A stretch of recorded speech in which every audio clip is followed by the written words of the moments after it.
Hi, I'm April Howard. Nice to meet you guys. Nice to meet you. Hello. So, do you want to tell me a little bit about your family? Sure. This is my husband, Mitch. We've been married, I think it's been 32 years. 32 long years. Years do fly. Speaking of, and then this is our oldest daughter. She's 22. This is Taylor. And then our younger daughter, Reagan, who came 6 years after Taylor. And we're just pleased to have both of them, and we love them to death. Oh. Okay, so tell me a little bit about yourself. Okay, I'm Reagan, and I'm in 10th grade, and I play softball. Okay, cool. Yeah. My daughter played softball too, or t-ball. Yeah. Okay, and what about you? I heard you're retired. I was just going to say my most exciting news is I retired last June. I did go back and work part-time, and I really am enjoying that. It kind of gets me out of the house a little bit and brings a little extra money so we can buy a few extra things for the family. Kind of a new season of life. Exactly. Stepping into Exciting. retirement must be nice. Yeah, but summer's coming up, and I work in the school system, so I get a little bit of a break. That'll be even nice. That's good. And Mitch, you're still working? I'm still working. I work at the Defense Commissary Agency. I'll be retiring in about 2.5 years. Oh. So, yeah, Tell me about your app.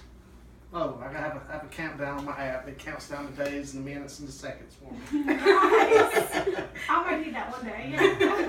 And then what about you, Taylor? I'm Taylor, and I'm in college. I just graduated with my bachelor's degree earlier this month, and I'm in pharmacy school. I'm going to go to Campbell. That's about So it. you're busy, huh? I'm pretty busy.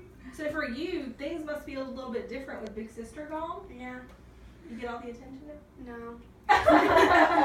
Well, when she comes home, it's like people pay attention to her, but then when she's gone, I don't know. It's just like she was never here anyway. Oh. I mean, it just feels normal now after she's been gone for 4 years. So the change has been pretty smooth for you? Mhm. And what about you, Mom? It's been bittersweet? Absolutely. We're so proud of everything she's done. Obviously, both of our girls, we are proud of both of them. Taylor has been gone for 4 years, so we get a little more used to it, but we're still real happy when her car rolls back in the driveway, and we still love hearing from her every day. And not only that, but Reagan just got a driver's permit last week. Oh. So dealing with kind of one child half in the house and maybe a fourth in the house and 3/4 out. And then we've got one who is like kind of getting her wings, getting ready to fly here, and a little anxious about that, but way excited for both of them. So there's already been a little bit of change, and now you guys are kind of getting ready to be empty nesters. What do you envision that to be like? Peace and quiet. I knew he was going to say that. Finally have the house to myself. Nice. Not be outnumbered by 3 girls. I'm going to have to step my game up then, because the girls will be gone. We'll still annoy you even when we're not around. Kids are pretty good about that, huh? Yes. Yeah. So what other changes have happened for you since Taylor has left? I know you said it's nice when she comes back and all that, but how's that changed for you? Do you ever get lonely or anything? Well, when she leaves, it's boring because they take naps and we don't do anything. But like when she comes home, we go places Okay. because she's more adventurous and they just don't do nothing really. So Because she We can outnumber drive them. and I can't drive by myself, and then they don't let us go nowhere really. I mean they do, but I mean they let us. We go places, but I don't know. When there's 2 of us to annoy them, they're more likely to go somewhere. And what does so you get tag team. Well, this would be a good time for me to tell you, like, we were married 10 years before Taylor was born, and I already said, told you we had 6 more years before Reagan, so we're pretty old parents, so I mean, at times we feel sorry for them because, like, we're not the young, hip parents that I might sometimes wish they had. You guys are pretty young and hip to me. But I mean, that's just crazy to think about how things have changed so much in your 32 years of marriage. Absolutely. Not just with our immediate family, but like a lot of things that we've always done. We're a real close family. We're close with, our parents and aunts, uncles, the whole thing, and a lot of local family members, and a lot of those have passed as well. So, we've had lots of different seasons of life that we've had to deal with, and it does kind of change how life works in general. So what are some things that you've done as seasons have changed for you? What are some things that you've done to kind of adapt? Because it sounds like it's gone pretty smooth with, this transition. So What's made it work? Threatening. No, I'm just kidding. Threatening this one. No, I'm just like, I think you just know things are going to happen. You plan for it a little bit, and we have tried to do that. And we try to talk to the girls and to each other. A lot of those conversations now are with us, like what's going to happen in the future, where all the times before it's been like, okay, honey, you're going to be going to school. Are you ready for this? Do you know this? And now it's like, okay, babe, you know, you're going to be driving a car, and are you ready for this? And those conversations. So, and it's a challenge because I've always kind of been in the control seat for me, like, okay, I tell you what you're going to do and can, and now I'm in that mode of asking, you know, are you ready to do this? Can you do this without, what do you need from me? Instead of me knowing, like, this is what you need from me. And in your mind, you're probably still thinking, I know what you need, but I you still know know what the the answers. Absolutely. So what are is there any, maybe one thing that you're concerned about going into the next year is, you know, she'll be in her second part of school, and then you'll be a junior? My goodness, a junior.